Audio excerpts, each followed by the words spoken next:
Viewers, you are watching The Savera and I'm Shefali. Opposition to the Punjab government's land pooling policy is no longer confined to farmer unions and rival political parties.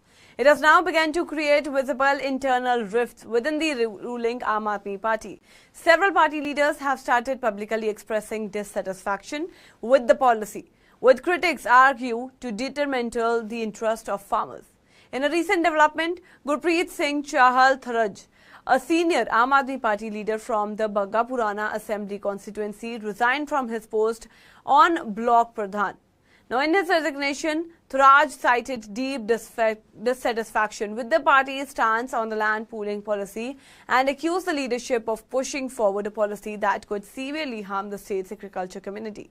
He called the policy anti-farmer and allegedly that it goes against the very principles that Aam Aadmi Party claims to stand for. Tharaj is not the first party figure to step down in protest. Earlier, Harmanjeet Singh, also chairman of the Moga Planning Board and another senior Aam Aadmi Party leader, had also resigned over the same issue.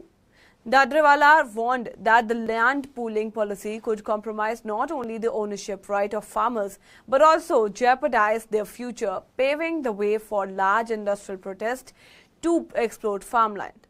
Now, farmer organizations have been in the forefront at the protest, alleging that the policy will ultimately displace farmers from their ancestral lands, enabling private players and industrial giants to take over vast agricultural areas under the guise of development. They argue that such policies echo earlier land acquisition tactics that sparked widespread agitation in other parts of the country. Meanwhile, opposition parties have seized the moment to mount pressure on the Aam Aadmi Party-led Punjab government. Political rivals have condemned the land pooling framework as exploitative and anti-farmer, accusing the government of betraying the very communities it promised to protect. The fact that resignations are now coming up from within Aam Aadmi Party itself signals growing internal friction and dissent.